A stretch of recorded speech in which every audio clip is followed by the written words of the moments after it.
Night falls, not as a blanket, but as a slow unveiling. The blue of our world recedes, and in its place, the deep, true dark of the cosmos emerges. The river of stars rises. It is a sight both familiar and profoundly alien, a shimmering spine of light that has guided travelers for millennia, yet holds secrets we are only just beginning to decipher. This is our home galaxy, the Milky Way, seen not from above, but from within our own quiet spiral arm. We are looking edge-on into a city of 400 billion suns. We begin our journey beneath a silent horizon, the Milky Way arcing from ridge to sea, a bridge of ancient light. From this vantage point, it appears flat, a painted backdrop. But this is an illusion of distance. Dark, intricate patterns of interstellar dust braid the glow, obscuring the brilliance that lies beyond. These are not empty spaces, but vast cold clouds of gas and carbon, the raw material for future stars and planets. The brightest, densest part of the band points inward, a silent invitation to a place of unimaginable energies. It beckons us toward the galactic core. We answer the call. Our perspective shifts, and we tilt toward the bulge, a vast, luminous sphere of stars at the galaxy's center. This is the crowded heart. Here, stars are packed 1,000,000 times more densely than in our own stellar neighborhood. Dark lanes of dust, once distant silhouettes, now slice through the light like deep canyons, their scale becoming terrifyingly apparent. Behind them, the collective glow of countless faint suns, most of them ancient and red, thickens into a golden haze. We are entering a region where the normal rules of space and time begin to fray at the edges. To our eyes, this core is shrouded in impenetrable soot. But we are not limited to what we can see. We switch our vision, tuning our senses to longer wavelengths of light. Infrared eyes part the cosmic veil. Suddenly, the dust becomes translucent, and what was hidden appears. Millions of previously unseen stars emerge, amber embers glowing inside the ash. These are not just random points of light. They are evidence of ancient, violent bursts of starbirth, episodes of creation that shook the galactic center eons ago. We are seeing the ghost of a fire that has long since subsided. We drift forward, deeper into this revealed city. The illusion of a flat sky shatters completely. Parallax, the subtle shift of nearby objects against a distant background, turns the star field into an environment of profound depth.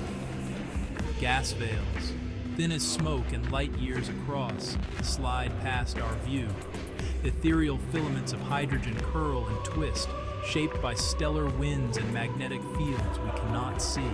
The sea of stars, once a distant shimmer, grows dense enough to feel, a silent, glittering ocean pressing in from all sides.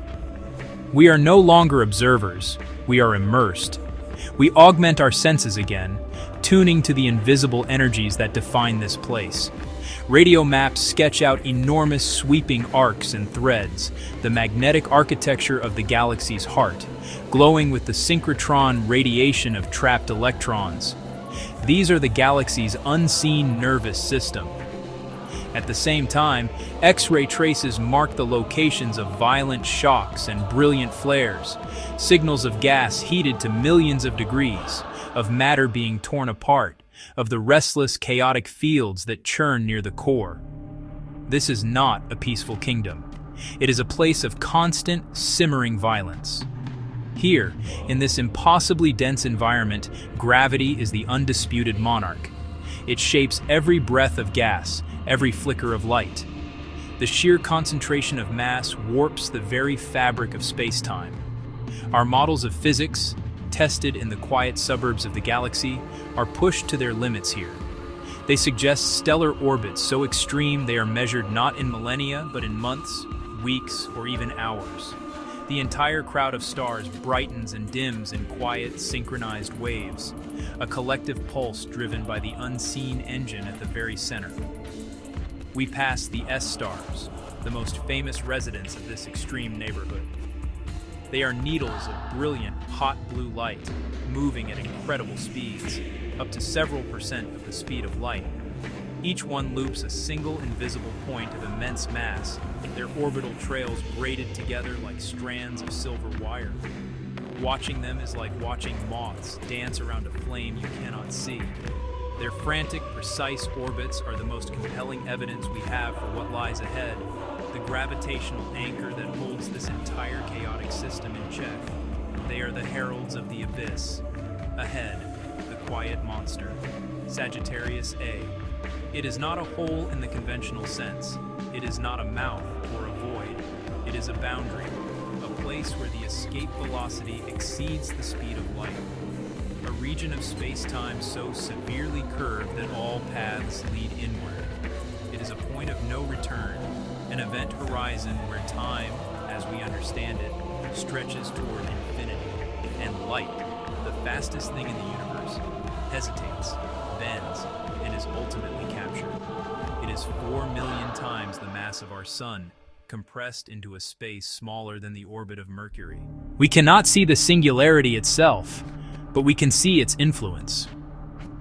A faint, swirling accretion flow of superheated gas circles the drain. This is not the bright, stable disk of science fiction, but a tenuous, flickering halo of matter. Hot gas, captured by the immense gravity, flashes brilliantly as it is compressed and heated, then fades as it slips past the event horizon. A final, fleeting scream of light before being lost to the universe forever. This is the low, persistent drum of gravity made visible, a constant shimmer at the edge of oblivion. Bright flares ripple across the rim of the abyss, caused by magnetic reconnections in the turbulent plasma. As they do, we witness one of the strangest phenomena in nature: gravitational lensing.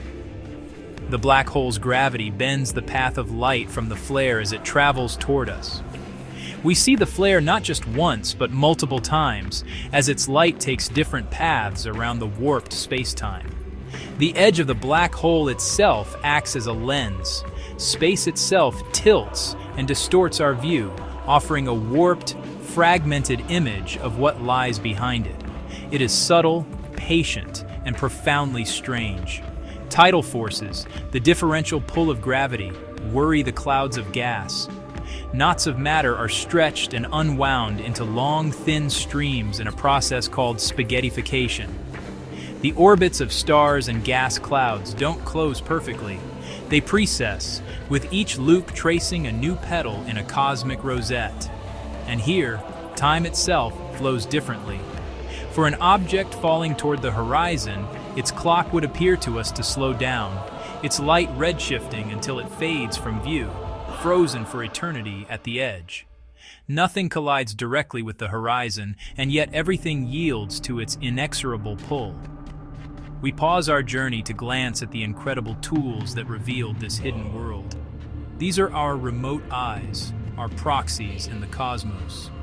We see the ALMA array in the high Atacama Desert, its dishes synchronized to form a single planet-sized telescope. We see the Very Large Telescope on its ridge in Paranal, its adaptive optics piercing the atmospheric blur. We see the James Webb Space Telescope, shielded from the sun at Lagrange Point 2, peering into the infrared universe. And we see the Chandra X-ray Observatory, orbiting high above the night, capturing the high-energy whispers from the core. None of these instruments alone could paint the full picture. Each adds a crucial layer to our understanding. Radio reveals the magnetic fields. Infrared unveils the stars hidden by dust. X-ray pinpoints the violent high-energy events. They are like stacked transparencies, each holding a different piece of the puzzle. When combined, they resolve the breathtaking complexity of this hidden city of stars, transforming a dark patch of sky into a dynamic, living ecosystem. This is how we explore the invisible, not with a single leap, but with the patient accumulation of different kinds of light. Our time at the center is over. We ease past the core, pulling back from the brink. We are carrying new lines on our map, the precise looping arcs where magnetic fields run, the dense, glowing pockets where young suns gather in defiance of the chaos, the frantic elliptical paths of the S-stars, a testament to the gravity that governs all. We have charted the shimmer at the edge of forever. We have seen how the universe behaves at its most extreme, and in doing so, we have gathered clues about the fundamental nature of reality itself. Behind us, the gravitational pull weakens. The density of stars thins out. The bulge dims, its golden haze shrinking back into a point of intense light. The great dark lanes of dust, which were once vast canyons, return to being delicate silhouettes against a starry backdrop.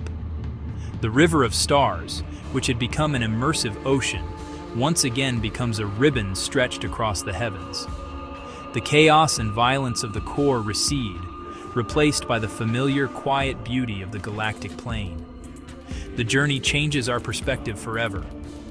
What waits deeper than sight, beyond the event horizon itself?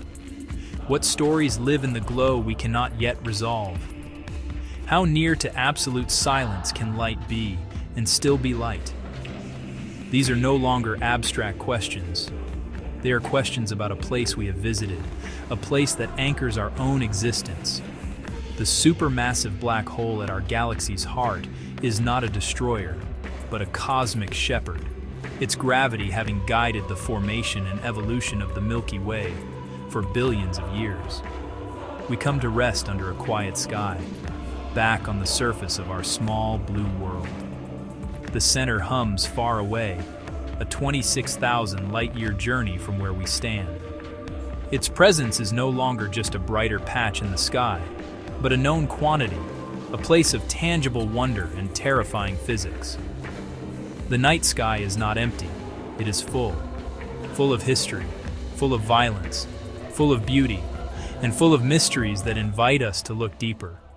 Keep looking.